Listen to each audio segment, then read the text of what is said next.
দেখেছেন BGB DG কত ভালো, নির্বাচন নিয়ে কত দরদ, তার সীমান্ত নিয়ে কত উতলা। দেখেন দেখেন ভালো করে দেখেন। হ্যাঁ, ইনকে ডিজি আমরা তো চাই, তাই না? হ্যাঁ, হারাম জাদা মাদার কুত্তার বাচ্চা, তোর কুত্তির মধ্যে তারারাতে ঢুকায় তোর মাম্মা হাসিনার কাছে পাঠিয়ে দেবো বান্দির বাচ্চা। কেন গালি দিচ্ছি? হ্যাঁ, দেখেন জুলাই আগস্টে আমাদের দেশ বিরোধী করছিল, পত্রিকা তাসিছে। ভিডিও দেখবেন, ভিডিও দেখেন, এডিটর সাহেব ভিডিও দেখা দেন, দেখেন। আমরা মাননীয় প্রধানমন্ত্রীর নির্দেশে এই সরকারের গুরুত্বপূর্ণ স্থাপনা বিজিবি গতকাল অভিযানের মাধ্যমে পুনরুদ্ধার করেছে এবং এই সন্ত্রাসী এবং উগ্রবাদী যারা সন্ত্রাসী গোষ্ঠী ছিল তাদেরকে হটিয়ে দিতে সক্ষম হয়েছে। তো বর্তমানে আপনারা দেখতে পাচ্ছেন তারপরও আশেপাশে কিছু দূরত্বে তারা ক্রমাগত ঢিল ছুটছে, দল বাঁধছে, পুনরায় আবার এই বিটিভি ভবন আক্রমণ করার চেষ্টা করছে। সেটা আমরা এখন বিজিবি কালকে থেকে দখল করে এখানেই আছে, তার সাথে পুলিশ এবং র্যাবও যুক্ত হয়েছে।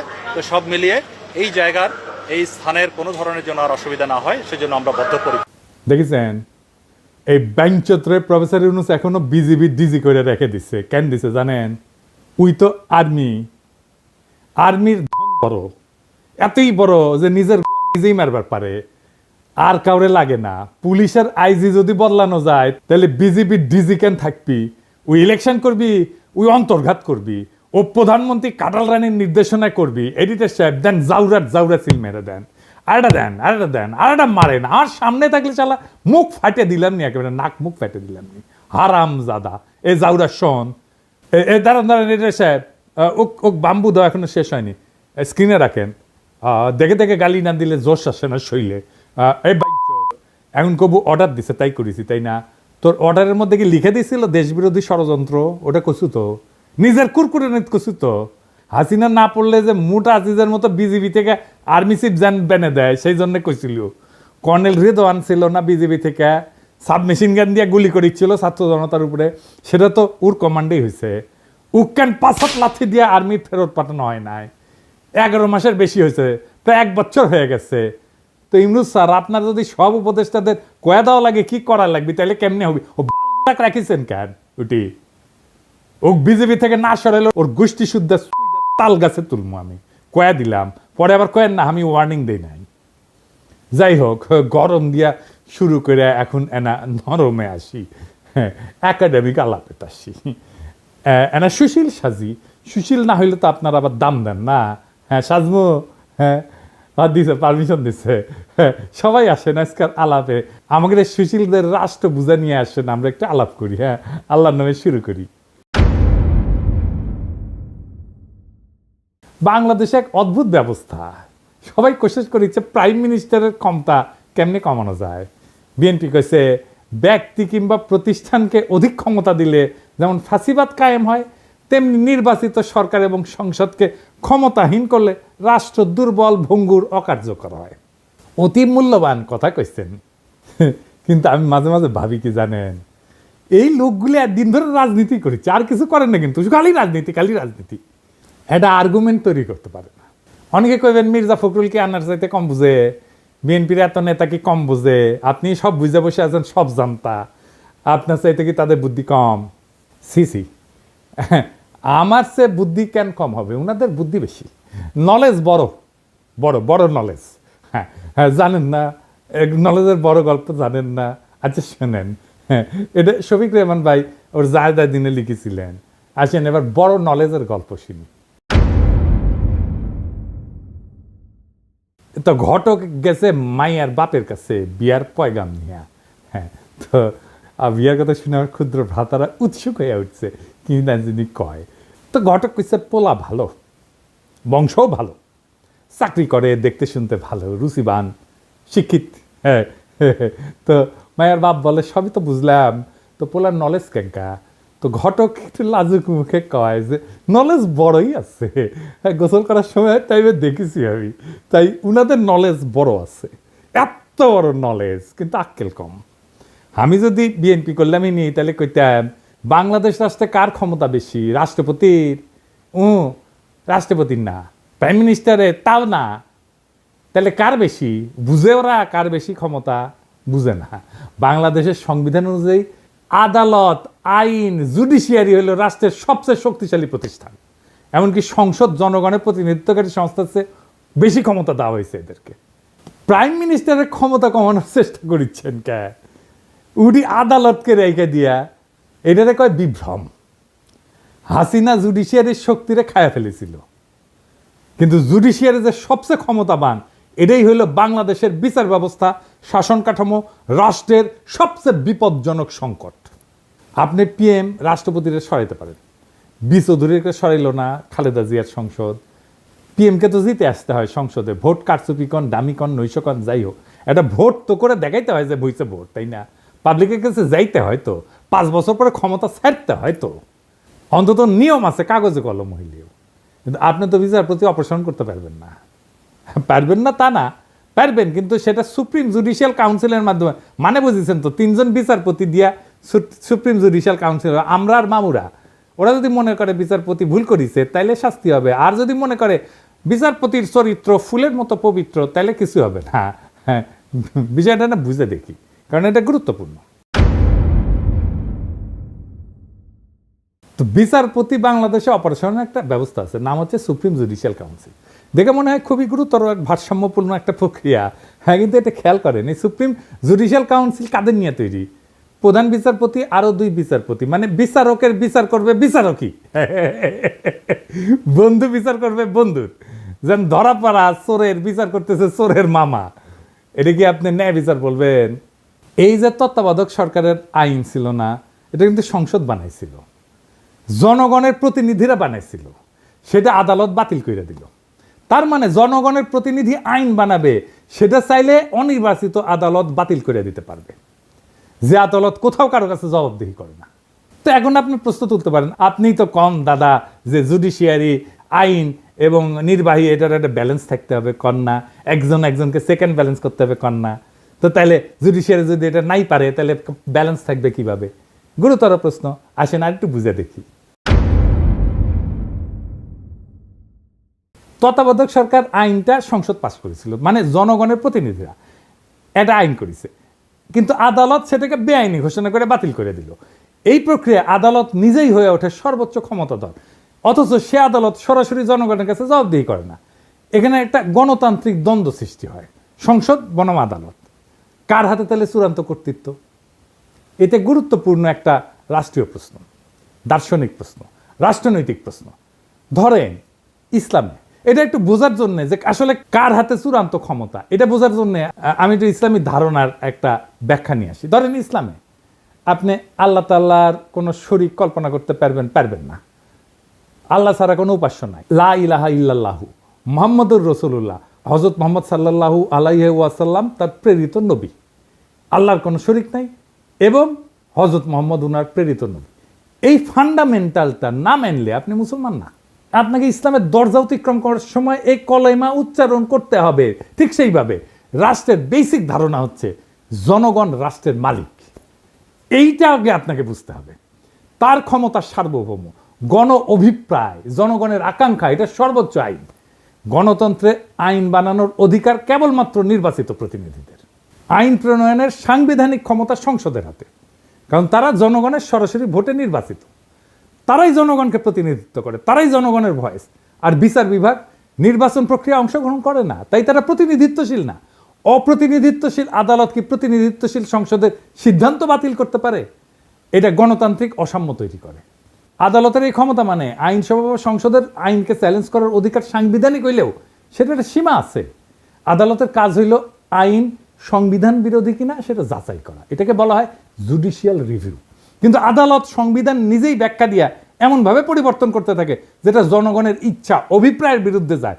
তাইলে আদালত নিজেই একটা স্বৈর শাসন হয়ে ওঠে, জবাবদিহিতাবিহীন শাসক শ্রেণী হয়ে ওঠে, আনঅ্যাকাউন্টেবল রুলিং ক্লাস হয়ে ওঠে। আদালত তখন গণতন্ত্রের অভিভাবক না, বরং গণতন্ত্রের বাধা হয়ে ওঠে। বাংলাদেশে সেটাই হয়েছে। আদালতের ক্ষমতা সীমাহীন হইলে ব্যালেন্স অফ পাওয়ার ভেঙে পড়ে। যদি আদালত চায় তাহলে সংসদে যে কোনো আইন বাতিল করে দিতে পারে। তাহলে কে বেশি ক্ষমতাবান, সংসদ না আদালত? আদালত। আবার সংসদ আদালতের বিচারপতিকে অপসারণ করতে পারে না, বুঝছেন? তাহলে এখানে সেকেন্ড ব্যালেন্সের কোনো ব্যাকরণ তো কার্যকর থাকে না। অর্থাৎ আদালত নিজেই একটা অদৃশ্য স্বৈরতন্ত্রের রূপ ধারণ করে। তত্ত্বাবধায়ক সরকারের আইন কোন একটা দলের ইচ্ছার ফসল ছিল না, তো এটা সর্বদলীয় ঐক্যমতে রচিত হয়েছিল, জনগণের আস্থার ভিত্তিতে এটা প্রতিষ্ঠিত হয়েছিল। আদালত এটাকে শুধুমাত্র ব্যাখ্যার খেলা দিয়ে বাতিল করে দিল। তাহলে তো আইনের যে একটা গণতান্ত্রিক ভিত্তি আছে সেটাই প্রশ্নবিদ্ধ হয়ে পড়ে। তবে আদালতের তো একটা ভূমিকা থাকা জরুরি, কিন্তু কিন্তু সেটা সীমিত। সেটা কি আসেন আরেকটু বুঝে দেখি। আদালতের যদি এই ক্ষমতা না থাকে তাহলে তো ব্যালেন্স অফ পাওয়ার হবে কিভাবে, তাই না? এই প্রশ্ন তো সরাসরি চলে আসে। আদালতের কাজ হবে আইনের ভাষাগত নীতিগত ব্যাখ্যা এবং সাংবিধানিক সীমা নির্ধারণ করা, কিন্তু রাজনৈতিক সিদ্ধান্ত এবং প্রক্রিয়ায় হস্তক্ষেপ করে না। হাসিনার আদালত রাজনৈতিক সিদ্ধান্ত এবং প্রক্রিয়ায় হস্তক্ষেপ করছে। ভারসাম্য তখনই থাকে যখন আদালত, সরকার বা সংসদের অন্যায় রায় থামাইতে পারে, কিন্তু গণমতের চূড়ান্ত রূপ একটা আইন বাতিল করার ক্ষমতা সাবধানে এবং সীমিতভাবে প্রয়োগ করে। আদালত যদি এমন ক্ষমতা পায় যে জনগণের প্রতিনিধিরা যে আইন মানাবে তাই সে বাতিল করে দিতে পারে এবং সে নিজে কোনো জনগণের কাছে জবাবদিহিতা করবে না, তাহলে সে আদালত না, সে গণতন্ত্রের উপরে বসা এক নির্জীব অভিজাত শ্রেণীর নামমাত্র পোশাক। তত্ত্বাবধায়ক সরকারের আইনের অবলুপ্তি তাই শুধু একটা রায় না, এটা ছিল গণ ইচ্ছার বিরুদ্ধে আদালতের বিদ্রোহ। আর এই বিদ্রোহের পরিণতি আজ দেশের রাজনৈতিক দুর্ভিক্ষ, দেশের সমস্ত সংকট। এইবার আসেন সংস্কার নিয়ে আরো একটু গভীরে আলোচনা করি। প্রফেসর ইউনূসের সরকার নানা ধরনের সংস্কার করেছে। এই সংস্কার কারা করিচ্ছে, কিভাবে করিচ্ছে, এরা বুঝে কিনা সেটা একটু বুঝে দেখি। আজকের নতুন বাংলাদেশে সংস্কারের জন্য বিভিন্ন প্রস্তাব নিয়ে আলোচনা করা হইতেছে। আবার যাতে বিগত 15 বছরের ফ্যাসিবাদ, 72 বা 75 সালের ফ্যাসিবাদ বাকশাল বাংলাদেশে পুনরায় প্রতিষ্ঠিত হইতে না পারে, সেজন্য নানা পক্ষ নানা মত প্রস্তাব নিয়ে আলোচনা করতেছে। এটার জন্য প্রফেসর ইউনূস একটা ঐক্যমত কমিশন করেছেন। সেটার সদস্য হচ্ছে আলী রিয়াজ, বদিউল আলম মজুমদার আর ইফতেখারুজ্জামান, তিনটা মাল, প্রথম আলোর মার্কা মারাল স্পেন্সার। এরা কি ধরনের প্রস্তাব দিতে পারে সেটা না বললেও চলে। হ্যাঁ, ইফতেখারুজ্জামানকে আমি বাম্বু দিছিলাম না, একবার দিছিলাম না, মনে আছে না? হ্যাঁ, ওরা এনে বসায় দিচ্ছে প্রফেসর ইউনূস। প্রথম আলো এইসব সুশীল প্রগতিশীল মালদের দিয়া 111-এর পরে সংস্কার করাইতে গেছিল।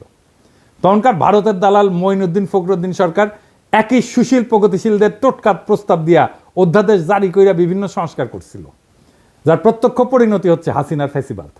এক বেল তলাতে এই ন্যাড়া বুদ্ধিজীবী সুশীল এই জাতিকে কয়বার নিয়ে যাবে? 74-এর বাকশালী সংবিধান, হাসিনার ফ্যাসিজম, এসব তো আসমান থেকে নেমে আসে নাই। বারবার একই মার্কা মারা সব দালাল লেসপেন্সার, বুদ্ধিহীন মূর্খ কামাল হোসেন, রেহমান সোবহান, ইফতেখারুজ্জামান, মতি, মাহফুজ এদের টোটকা জাতিকে গিলায় বারবার আওয়ামী ফ্যাসিজম প্রতিষ্ঠার সুযোগ করে দেওয়া হইতেছে।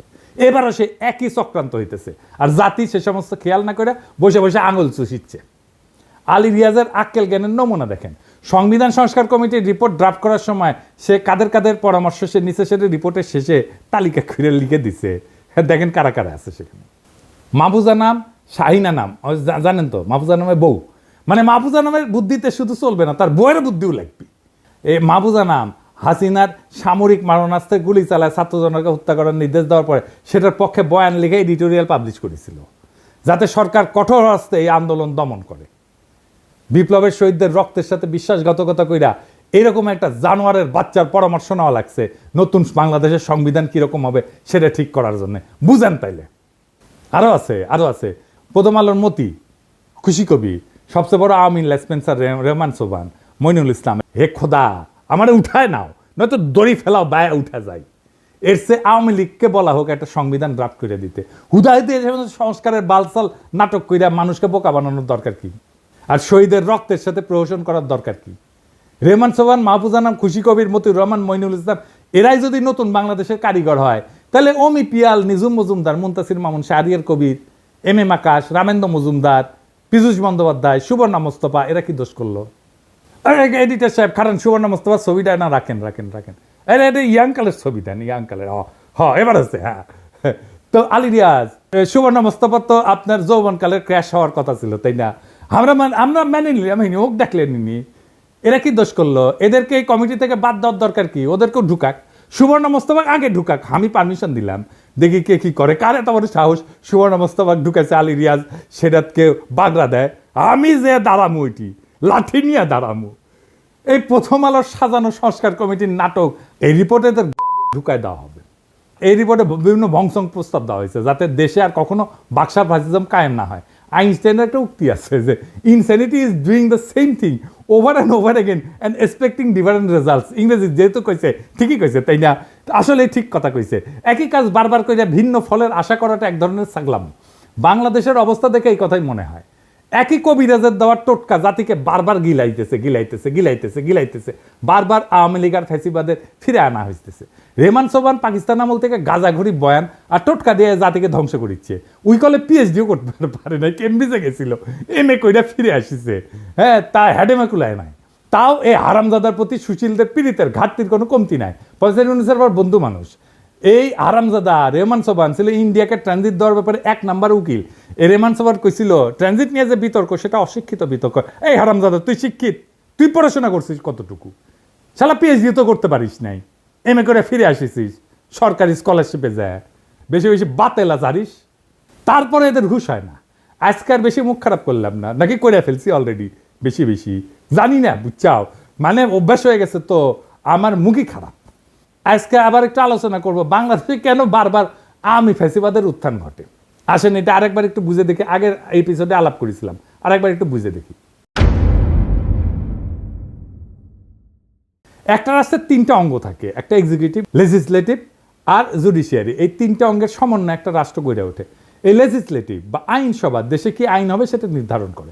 এক্সিকিউটিভ সেই আইন অনুযায়ী দৈনন্দিন কাজকর্ম চালায় এবং পলিসি নির্ধারণ করে। তবে একটা রাষ্ট্রের সর্বোচ্চ পলিসি নির্ধারণ করে আইনসভা বা পার্লামেন্ট। কারণ এক্সিকিউটিভ আইনসভার পাশ করা আইন দিয়া চালাইতে বাধ্য, দেশ চালাইতে।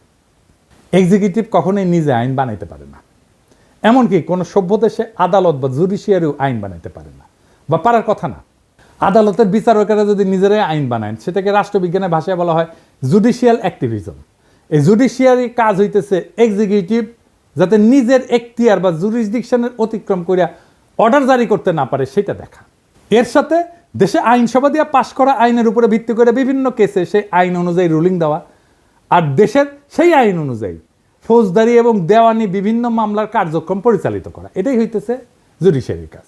এখন আওয়ামী লীগ বিগত 15 বছর দেশে ফ্যাসিজম আদালতের মাধ্যমে কিন্তু প্রতিষ্ঠা করেছে। এটা মাহমুদুর রহমান কিন্তু বলে, খাইলকের মতো দালাল প্রধান বিচারপতি দিয়ে হাসিনা নিজের ইচ্ছা মতো যা খুশি রুলিং জারি করায়, আওয়ামী লীগের সমালোচনা করা, যাকে তাকে আদালত অবমাননার মামলা দেওয়া। এদেশে আদালত এখন ঠিক কী কাজ করে তা বোঝার জন্য আইন পড়তে হয় না, পত্রিকার ফেসবুক স্ক্রল করলেই চলে। মানুষ ভাবে আদালত বিচার করে না, ভাই এই আদালত ইতিহাস লেখে, এই আদালত পোস্টার বানায়, কবিতা লেখে, স্লোগান বানায়, পাঠ্য বই সম্পাদনা করে, ক্রিকেট টিম নির্বাচনে মত দেয়, আদালত রুল দেয় 15ই আগস্ট হইবে শোক দিবস, 7ই মার্চ হইবে জাতীয় ঐতিহ্য, জয় বাংলা হইবে জাতীয় স্লোগান, স্বাধীনতার ঘোষক হইবে শেখ মুজিব। কেউ যদি প্রশ্ন তোলে যে এগুলি কি বিজ্ঞাপন, ওটা কি অ্যাড এজেন্সি, তখন কওয়া হবে আপনি নিশ্চয়ই রাজাকার। স্কুলে কি পড়ানো হবে আদালত ঠিক করে দেয়। পাঠ্য বইয়ে বঙ্গবন্ধু কত পাতা জুড়ে থাকবে সেটাও রুল দিয়ে আসে। বিশ্ববিদ্যালয়ের নাম কি হবে, গার্ডেনের নাম কি হবে, হাসপাতালের নাম কি হবে, সব জায়গায় আদালতের নাক ঢুকে। এমনই একটা আদালত। আর এই আদালতের বিচারপতি আমাদের সাথে পলিটিক্স করেছিল। ওই কইছিল যে আমরা শপথবদ্ধ রাজনীতিবিদ, ওই কইছিল এ না ওর ভাই আবার এমপি ছিল আওয়ামী লীগের। এমনকি একবার তো আদালতে রিট হয়, বাংলাদেশ ক্রিকেট টিম কেন মুশফিককে নিতেছে না, কেন তামিম বাদ। ভাগ্য ভালো আদালত বলেনি কে ওপেনিং করবে, কে শেষ ওভারে বল করবে। ধর্মের ব্যাপারেও আদালত কিন্তু বলে যে বিসমিল্লাহ থাকবে কি থাকবে না, ভাস্কর্য থাকবে। তো আদালত এখন ইসলামিক স্কলার আর ইতিহাসবিদ দুইটাই। অথচ এসব সিদ্ধান্ত একটা সভ্য রাষ্ট্রে আদালতের এখতিয়ারে থাকারই কথা না। এসব সিদ্ধান্ত রাষ্ট্রে হয় আইনসভা নেয়, অথবা এক্সিকিউটিভ বিভাগ আইনসভা দ্বারা এম্পাওয়ার্ড হয়ে নেয়। এই কয়েকদিন আগে আমাদের অ্যাটর্নি জেনারেল বলছে যে হাইকোর্ট চাইলে যে কোনো ব্যাপারে হস্তক্ষেপ করতে পারে। ব্যাপারটা শুনতে খুব অদ্ভুত শোনালেও বাংলাদেশের সংবিধান অনুযায়ী পুরো ঘটনাটা লিগ্যাল। বাংলাদেশের 72-এর সংবিধান একটা বিস্ফোরা ধারা ঢোকানো আছে, যার দ্বারা এম্পাওয়ার্ড হইয়া আদালত বা হাইকোর্ট যে কোনো ব্যাপারে হস্তক্ষেপ করতে পারে, যা খুশি তাই করতে পারে। এটা হইতেছে সংবিধানের 102 নম্বর আর্টিকেল। এই বিস্ফোরা আর্টিকেল বাংলাদেশে বিচারকদের জুডিশিয়াল অ্যাক্টিভিজম করার রাস্তা তৈরি করে দিছে। আর এই সালে এই সমস্ত ডক্টর কামাল হোসেনের যে বাল্ব কিছু বুঝে না, উই ওর গুমুত সামলাইতে পারে না, ব্যাপার পরে থাকে। সত্যি কথা, মিথ্যা কথা কইতেছি না। এবং এইটা দিয়ে এম্পাওয়ার্ড হয়ে হাসিনা তার আমলে মুদল আদালত দিয়াই তার সন্ত্রাসের রাজত্ব কায়েম করছে। কি আছে আর্টিকেলে আসেন দেখি। এই আর্টিকেলের ফলে যে কেউ যে কোনো আইনজীবী যা ইচ্ছা যা খুশি সেটা নিয়ে হাইকোর্টে রিট করতে পারে। হাইকোর্ট বেঞ্চ সেই রিটের উপর ভিত্তি করে যা খুশি তাই রুলিং জারি করতে পারে। কি বিচিত্র একটা দেশ, তাই না? মাঝে মাঝে অনেক আসাদা উকিল সরকারকে বিভিন্ন কাজ করার নির্দেশ দিয়ে নোটিশ পাঠায়, অন্যথায় সে 102 ধারার ভিত্তিতে হাইকোর্টে রিট করার হুমকি দেয়। খালি সরকারকে না, অনেক বদমাইশ উকিল এটা ব্যবহার করে অসংখ্য মানুষকে, সাধারণ মানুষকে হয়রানি করে, যারা কোনোভাবে একটা ব্যাপারে ইন্টারেস্টেড পার্টি না। সেই সমস্ত ব্যাপারে বদমাইশ উকিলরা বিভিন্ন হাস্যকর আইনি নোটিশ পাঠায় 102 আর্টিকেলের উপরে ভিত্তি করে, এবং আদালত সেটার উপর ভিত্তি করে রুলিং পর্যন্ত দেয়। এই ইন্টারেস্টেড পার্টি কি এটা একটু বুঝে নি? যে কোনো সভ্য দেশে কেবলমাত্র ইন্টারেস্টেড পার্টি কোনো ব্যাপারে মামলা করতে পারে। ইন্টারেস্টেড পার্টি বলতে আইনের ভাষায় বোঝানো হয় এমন কেউ যার উক্ত মামলার ফলাফলে সরাসরি স্টেক আছে বা সরাসরি গেইন অথবা লসের আউটকাম আছে। যেমন ধরেন কোন এক সংবাদপত্র লিখছে যে আমি এটা চোর, ধরেন আমি অমুক তারিখে অমুক জায়গায় অমুক লাগাইছি, সরি চুরি করেছি, সরি আমি জানি যে আমি লাগাই নাই, চুরি করি নাই, কিন্তু ওই সংবাদ প্রকাশের ফলে আমার মানহানি হয়েছে। কোন সভ্য দেশে মানহানির মামলা করার অধিকার একমাত্র আমার নিজেরই আছে। আমি এই মামলার একমাত্র ইন্টারেস্টেড পার্টি, বুঝছাও? এই মামলার আউটকাম মানে ফলাফল একমাত্র আমার জিতা বা হারের সম্ভাবনা আছে। এখন যদি কুমিল্লার মোকলেস মোল্লা অথবা গোপালগঞ্জের উকিল হরিদাস পাল আদালতে গিয়ে মামলা করে যে অমুকের মানহানি অমুক করিছে, অথবা অমুকের বিরুদ্ধে এত টাকা ক্ষতিপূরণ দাবি করে আমি মামলা করেছি, ব্যাপারটা যে কত বড় হাস্যকর হয়ে উঠবে সেটা আর বলার অপেক্ষা রাখে না। আমার নামে এরকম মামলা করেছে, আমি নাকি হাসিনা শেখ মুজিবের অপমান করেছি, তার ভাবমূর্তি ক্ষুণ্ণ করেছি, এজনকে সিলেট একটা মামলা করেছে, গোপালগঞ্জে একটা মামলা করেছে, কতগুলো। আমাকে সেদিন জিজ্ঞাসতেছে ঢাকার ডিসি যে দাদা আপনার নামে কি কি মামলা আছে? আমি বললাম আমি নিজেই জানি না রে ভাই, মাঝে মাঝে শুনেছি এই জায়গায় এই জায়গায় এই জায়গায় এই জায়গায় মামলা আছে। কতগুলো মামলা আছে আমি গোনা বাদ দিছি। এরকম হাজার হাজার ঘটনা ঘটছে, মামলা হয়েছে, জেল পর্যন্ত হয়েছে, সেসব মামলার উপরে ভিত্তি করে। সত্যিই ছেলে কাজ, কি বিচিত্র এই দেশ। অথচ এই ব্যাপারে সংস্কার করার কথা নিয়ে কোনো কেউ প্রপোজাল দেয় না। কারণ সব জায়গায় বলা হইতেছে দেশে এক্সিকিউটিভ, লেজিসলেটিভ, জুডিশিয়ারির মধ্যে একটা ক্ষমতার ভারসাম্য আনা লাগবে। কিভাবে লাগবে সে ব্যাপারে সংস্কার কমিটির রিপোর্টে অনেক ভংজুং প্রস্তাব আছে। যেমন ধরেন কইছে হাইকোর্টের শাখা বাড়ানো লাগবে, তো হাইকোর্টের শাখা বাড়াইলে কিভাবে ভারসাম্য আসবে সেটার কোনো ব্যাখ্যা নাই। হাসিনার আমলে আদালত প্রত্যেকটা ব্যাপারে নাক গলায় হাসিনার ত্রাসের রাজত্ব কায়েম করতে সাহায্য করছে। কালামানিক সব জায়গায় নাক গলানোর বার এমনই বাড়ছিল যে লিগের স্পিকার আব্দুল হামিদ পর্যন্ত সেটাতে বিরক্ত হয়ে বলছিল বেশি বাড়াবাড়ি করলে জনগণ আদালতের বিরুদ্ধে উঠে দাঁড়াইতে পারে। এমনকি খালি এক্সিকিউটিভের ব্যাপারে নাক গলানো না, বিভিন্ন সময় দেশে কি আইন হওয়া উচিত কি হওয়া উচিত না সেটা পর্যন্ত আদেশ জারি করেছে। সংবিধানের স্পষ্ট লেখা থাকতে হবে আদালত বা জুডিশিয়ারি কোনোভাবে জুডিশিয়াল অ্যাক্টিভিজম করতে পারবে না।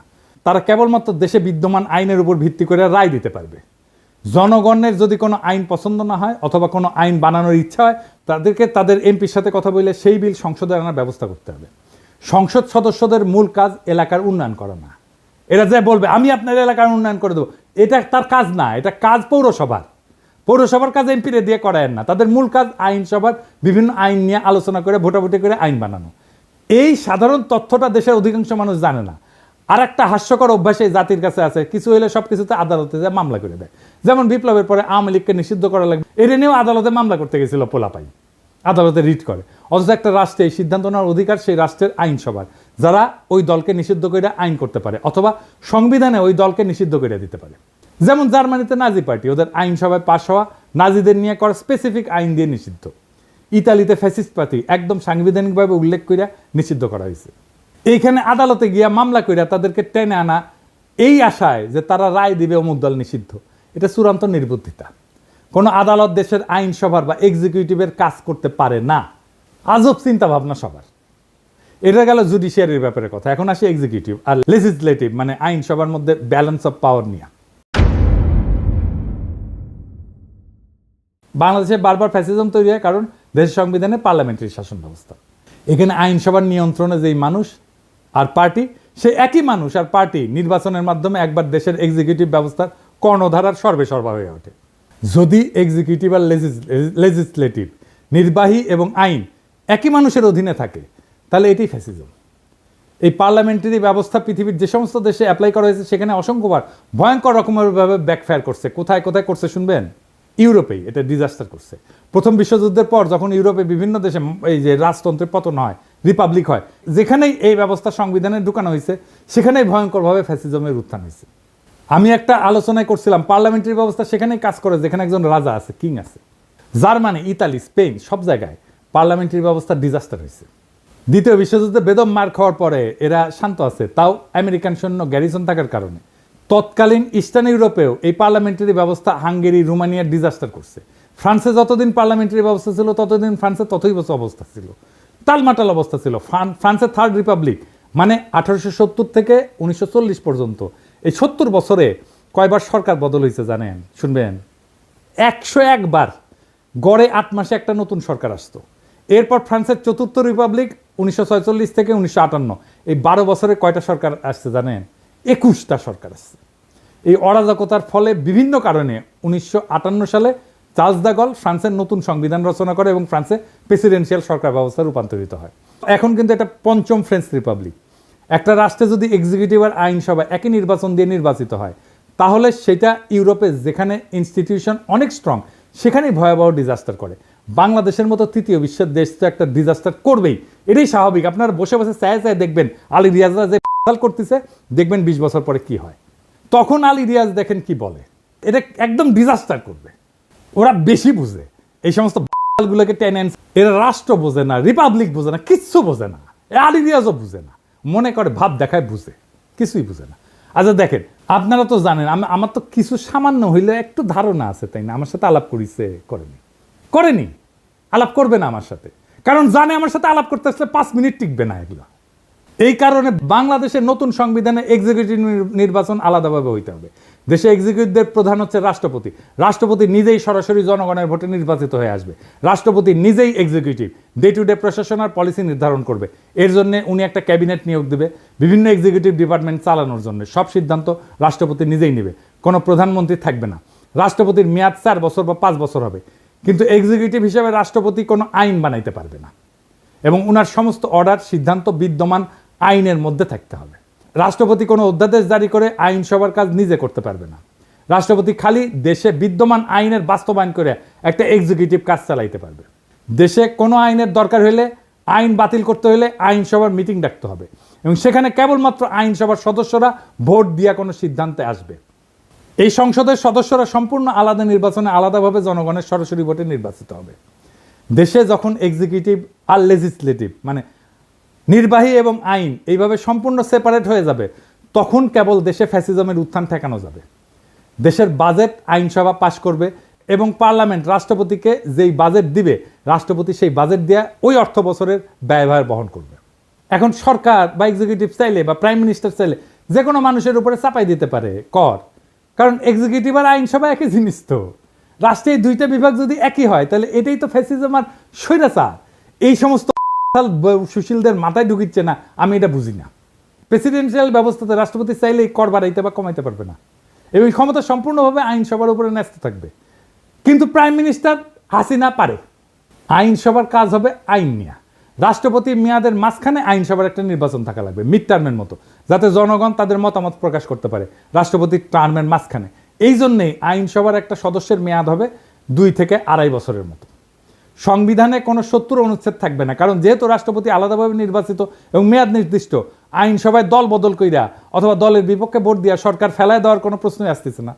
প্রত্যেকটা সদস্য নিজের বিচার বুদ্ধির উপরে ভিত্তি কইরা কোনো বিলে ভোট দিবে। রাষ্ট্রপতি যদি নিজের ইমেজ আর যোগ্যতায় একবার নির্বাচিত হয়ে আসে এবং তাহলে রাষ্ট্রের এক পক্ষের আর এক পক্ষের পাঁচ আটার কোনো প্রশ্নই ওঠে না। সুপ্পু যেরকম হাসিনা কদমবুসি করতো সেটা আর হবে না। গত 3 মাস ধরে মাননীয় প্রধানমন্ত্রীকে সালাম করতে গেলে উনি আমার সালাম নিতেন না। তা আমি দেখতাম যে ওনার চরণের ধুলো আমি পাই না। আমার মিশ্র প্রতিক্রিয়া হচ্ছিল যে উনি কেন আমার সালাম নেন না, না থাক থাক বলে। এটাই বিএনপি আর জিয়াউর রহমানের আসল অরিজিনাল ভিশন। জিয়াউর রহমান আলাদাভাবে রাষ্ট্রপতি নির্বাচনে ওসমানীকে হারায় নির্বাচিত হয়েছিলেন। সংসদ নির্বাচন আলাদাভাবে হয়। রাষ্ট্রপতি সরকার ব্যবস্থার সাথে পাওয়ারফুল সংসদ আর প্রত্যেকের একটা ওয়েল ডিফাইন্ড জুরিসডিকশন, এটাই একমাত্র বাংলাদেশে ফ্যাসিবাদ ঠেকানোর উপায়। আলী রিয়াজ যে টোটকা দিছে যে সংসদ নেতা আর প্রধানমন্ত্রী আলাদা ব্যক্তি হবে, এটা একটা সলিউশন। আমি এটা নিয়ে এপিসোড করেছি না? এর ফলে কি হবে? এর ফলে হাসিনা প্রধানমন্ত্রী হয়ে সুপ্পু মার্কা কাউকে সংসদের প্রধান বানাবে। এইসব প্রথম আলোর সুশীল প্রগতিশীলদের হাতুড়ে চিকিৎসা নিতে নিতে এই জাতি আর দেশ মরণ প্রায়। এটা যে কোনো মহল্লে বন্ধ করতে হবে। রাষ্ট্রপতি শাসিত সরকার ব্যবস্থা, যেখানে রাষ্ট্রপতি খালি সংসদের পাশ করা আইন আর বাজেটের উপর ভিত্তি করে অর্ডার জারি করতে পারবে, যেখানে কোনো জুডিশিয়াল অ্যাক্টিভিজম থাকবে না, একমাত্র এটাই হইতে পারে বাংলাদেশকে চিরতরে ফ্যাসিবাদ থেকে মুক্ত করতে। আজ আমরা ইতিহাসের এমন এক সন্ধিক্ষণে দাঁড়ায় আছি যেখানে আর একটা বার ভুল মানেই গোটা ভবিষ্যৎ হারানোর সামিল। আমরা আর সময় দিতে পারি না সেই সব তথাকথিত সংস্কারকদেরকে, যারা শতবার ব্যর্থ হয়েছে তবু আবার তাদের সেই পুরানো ফর্মুলা চাপাই দিতে চায়। না, এবার আর হবে না। এই দেশের জনগণ এখন জানে গণতন্ত্র মানে পোস্টারে লেখা কথা না, জনগণের হাতে থাকা আইনের মালিকানা। জনগণ এখন বুঝে গেছে বিচার ব্যবস্থা যখন ফ্যাসিবাদের হাতিয়ার হয়ে ওঠে তখন তার সংস্কার না, প্রয়োজন হয় রূপান্তরের। আমরা চাই না আর একটা হাসিনা, আর একটা বাকশাল, আর একটা মুজিব, আর একটা ৭২-এর ক্লোন রাষ্ট্র। আমরা চাই এমন এক নতুন শাসন ব্যবস্থা যেখানে আইনসভা, নির্বাহী এবং বিচার ব্যবস্থা পরস্পরকে নিয়ন্ত্রণ করবে। প্রভু না, হবে পর্যালোচক, যেখানে রাষ্ট্রপতি হবে জনগণের সরাসরি ভোটে নির্বাচিত এবং সংসদ হবে মুক্ত বিবেকের মঞ্চ, কোনো নেতার পদচুম্বনের জায়গা না। প্রিয় দেশবাসী, এটাই সেই সময় যখন ইতিহাস তৈরি হয়। প্রশ্ন একটাই, আপনি কি এই ইতিহাস গড়ে ওঠার অংশ হবেন, না এই জাতির আর একটা প্রতারণার সাক্ষী হয়ে থাকবেন? আসেন সুশাসনের জন্য, জবাবদিহিতার জন্য এবং সবচেয়ে গুরুত্বপূর্ণ এই দেশটাকে ভালোবাসার জন্য একটা নতুন সূচনার দাবিতে গর্জে উঠি। এবার আর সংস্কার না, রূপান্তর চাই। এই রূপান্তরেই মুক্তি, এই মুক্তিতেই নতুন বাংলাদেশ। সেই নতুন বাংলাদেশকে আমাদের গড়ে তুলতে হবে, আনতে হবে সবাই মিলে আবার একসাথে। ইনকিলাব জিন্দাবাদ।